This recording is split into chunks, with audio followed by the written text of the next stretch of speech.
नमस्कार दोस्तों। राजनीति में अरसे बाद ये पहली बार था कि जितने भी पत्रकार थे, राजनीति के पंडित हैं, बीजेपी और संघ के भीतर के जानकार हैं, उन सब लोगों के अनुमान, सब लोगों की अटकलें धराशायी हो गई। किसी का अंदाज़ा काम नहीं आया और बीजेपी ने उत्तराखंड में एक ऐसे नाम पर जाकर के मुहर लगा दी जिसके बारे में अंदाज़ा किसी को नहीं था। बीजेपी आलाकमान ने यह तय किया कि उत्तराखंड में मुख्यमंत्री बदला जाएगा। त्रिवेंद्र सिंह रावत को हटाने के कारण बहुत सारे हैं जिन पर बहुत लंबे समय से चर्चा होती रही है और पिछले 1-2 दिनों में ज़्यादा हुई। लेकिन त्रिवेंद्र सिंह रावत का विकल्प क्या? इस मामले में कई नाम आए, अनिल बलूनी, अजय भट्ट, धन सिंह रावत, रमेश पोखरियाल निशंक, लेकिन किसी का भी अंदाज़ा वहाँ नहीं गया जहां बीजेपी जाकर के आखिर में ठहर गई। वो है तीरथ सिंह रावत। तीरथ सिंह रावत सांसद हैं उत्तराखंड से, पौड़ी गढ़वाल से। और तीरथ सिंह रावत को मुख्यमंत्री बनाने का कारण क्या रहा होगा, यह अब एक बड़ा सवाल है। इस पर चर्चा हो सकती है और फिर जब इस बात को हम समझ लेंगे तो यह समझना आसान हो जाएगा कि 1 साल जो बचे हैं चुनाव के, उन चुनावों में तीरथ सिंह रावत के जरिए बीजेपी अगली बार सरकार में आ सकती है या नहीं, या तीरथ सिंह रावत के जरिए बीजेपी ऐसा कौन सा काम या ऐसी कौन सी रणनीति तैयार करेगी कि उसका जो 4 साल का शासन रहा है, उस शासन में जो निगेटिविटी रही है, लोगों की नाराजगी रही है, वो दूर हो जाए और फिर से सत्ता में आने वाली स्थिति या लोकप्रियता बन जाए। तो तीरथ सिंह रावत यानी कि एक ऐसे आदमी के नाम पर आपने बाजी खेली है जिस पर आपको भरोसा हो सकता है। इसके कारण है तीरथ सिंह रावत किसी गुट के नहीं है। बीजेपी अगर किसी भी नेता को बनाती, जितने लोगों का नाम मैंने लिया, चाहे वो निशंक जी हों या अनिल बलूनी हो, अजय भट्ट हों या फिर सतपाल महाराज हो, उनका भी नाम चल रहा था, इनमें से किसी एक आदमी के हाथ में कमान देने का मतलब ये था कि बाकी जितने नाम हैं इन सबों के अपने अपने गुट हैं और वो सब विरोधी गुट के तौर पर काम करने लगते। तो दिल्ली के चुनाव में किरण बेदी का चेहरा सामने ला करके बीजेपी ने जो खामियाजा उठाया था, उस तरह का नुकसान इस बार वो झारखंड में उठाना नहीं चाहती है। माफ़ कीजिएगा, उत्तराखंड में उठाना नहीं चाहती है। झारखंड इसलिए आ गया कि मैं अभी अपनी बात रखते समय सोच रहा था कि यह सबक बीजेपी ने झारखंड से ही लिया होगा। झारखंड में रघुवर दास की सरकार बहुत ही अलोकप्रिय हो चुकी थी। रघुवर दास ने कुछ किया ही नहीं था और कुछ ऐसे फैसले कर लिए थे जिनके कारण वो वहाँ के लोगों में, खास करके आदिवासियों में बेहद अलोकप्रिय हो गए थे। उनका जनाधार या पार्टी का जनाधार कमज़ोर हो गया था। उसमें जो ज़मीन को लेकर के, पट्टों को लेकर के जो संशोधन था, और दोनों में, संथाल परगना में भी और जो दूसरा वाला हिस्सा है छोटा नागपुर, तो छोटा नागपुर संथाल परगना, इन दोनों में जो ज़मीन अधिनियम को लेकर के फैसले किए गए थे रघुवर दास की सरकार के ज़रिए, उन फैसलों को लेकर के लोग नाराज़ हुए। बाद में राष्ट्रपति के ज़रिए उस आदेश को खारिज कर दिया गया। लेकिन बीजेपी ये समझा ही नहीं सकी कि जो कुछ भी फैसला यहाँ की सरकार ने किया उसको हमने रद्द कर दिया, आपका नुकसान हम चाहते नहीं हैं। नतीजा ये हुआ कि जब चुनाव 2019 में हुए तो हेमंत सोरेन की सरकार आ गई, जेएमएम और कांग्रेस ने वहाँ बहुमत हासिल कर लिए। यही स्थिति त्रिवेंद्र सिंह रावत के 2-3 फैसलों को लेकर के रही, गैरसैंण मंडल को लेकर के भी, और चारों जो तीर्थ स्थान हैं उसको देवस्थान ट्रस्ट के नाम पर उन्होंने जिस तरीके से सरकारी कब्जे में रखा या सरकार के नियंत्रण में रखा, उससे जो नाराज़गी बनी, उससे जो लोकप्रियता में गिरावट आई। और त्रिवेंद्र सिंह रावत की सरकार के बारे में लगातार कहा जाता रहा कि सरकार वैसे तो बेदाग है लेकिन करती कुछ नहीं है। तो ये बहुत सारे कारण थे जिसके चलते इस बार का चुनाव अगर त्रिवेंद्र सिंह रावत की अगुवाई में होता तो बीजेपी को लग रहा था कि हार तय है। इस हार को टालने के लिए और त्रिवेंद्र सिंह रावत के जरिए किए गए फैसलों से हुए नुकसान की भरपाई के लिए तीरथ सिंह रावत को आगे किया गया है। तो पहला यह है कि किसी गुट में तीरथ सिंह रावत नहीं है।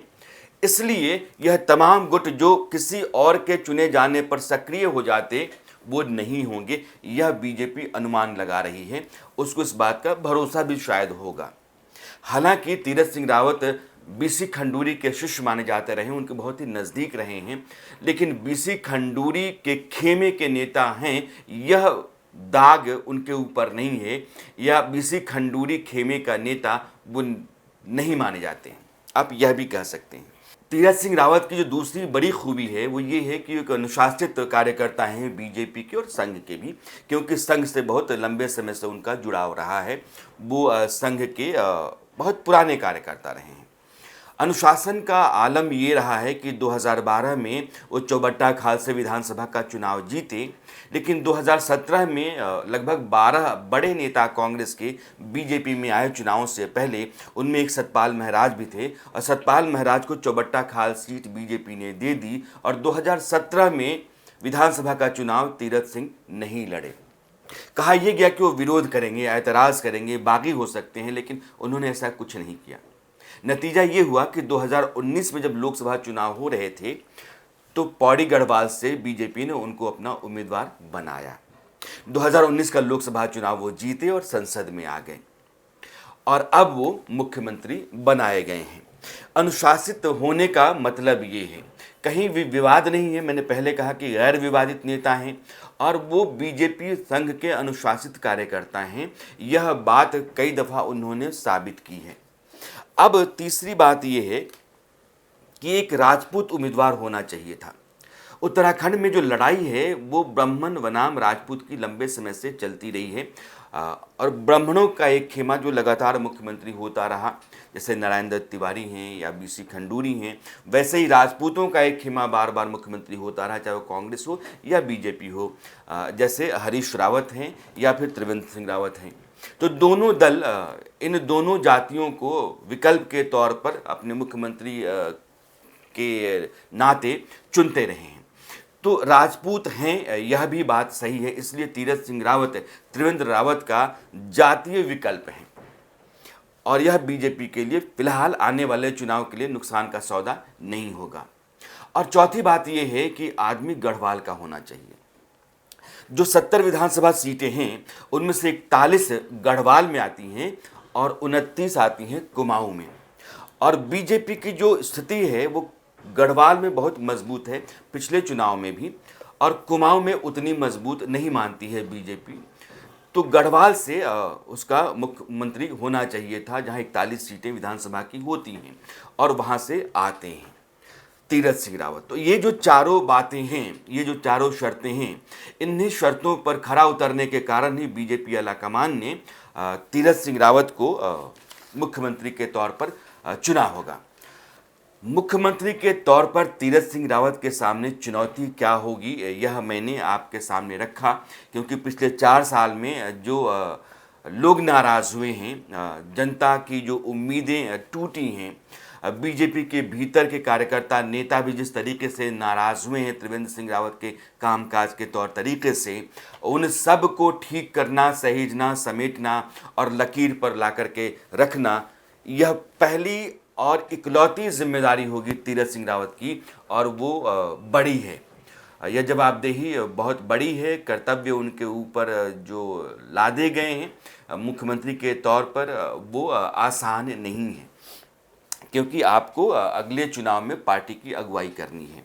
कुछ चीज़ें और हैं तीरथ सिंह रावत के बारे में जो मैं चाहता हूं कि आपको बताऊं। एक तो उत्तराखंड का इतिहास। उत्तराखंड का इतिहास जब 2000 में यह राज्य बना है, उस समय से वो यूं चलता रहा है। जिस पार्टी की भी सरकार रही है, नेतृत्व बदल जाता है, मुख्यमंत्री बदल जाता है।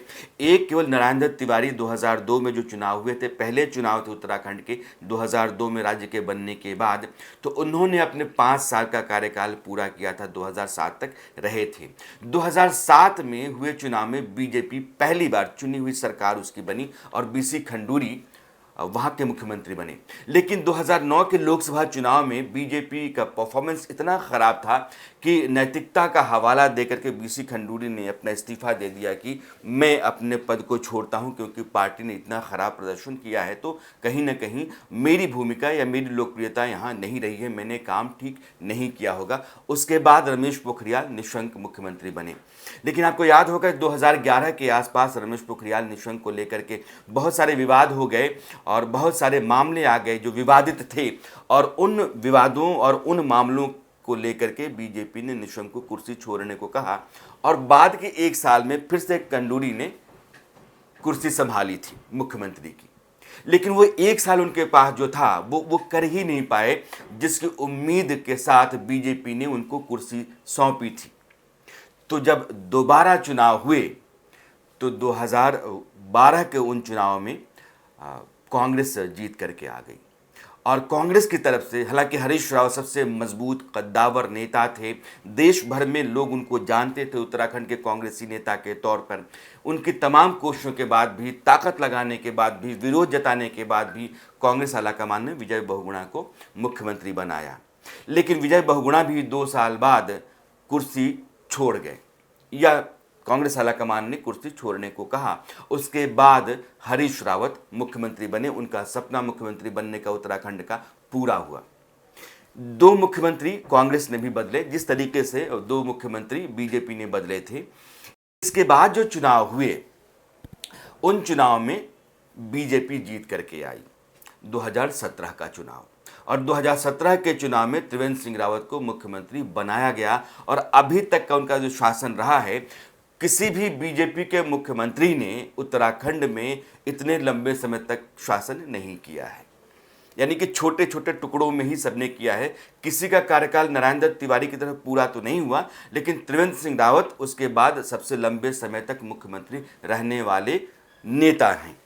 अब तीरथ सिंह रावत के पास खंडूरी की तरह ही, निशंक के बाद जो खंडूरी आए उसी तरीके से तीरथ सिंह रावत के पास 1 साल है और सामने चुनाव है।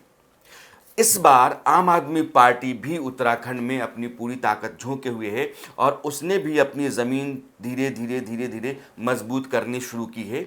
लोग मानते हैं कि इस बार जब चुनाव होगा तो आम आदमी पार्टी भी एक फैक्टर इन चुनावों में होगी, और यह उम्मीद अगर ऐसी है तो बीजेपी के लिए थोड़ी अच्छी खबर हो सकती है, क्योंकि आम आदमी पार्टी मोटे तौर पर जब सेंधमारी करेगी तो कांग्रेस के वोट में सेंधमारी करेगी, यह बीजेपी मान रही है।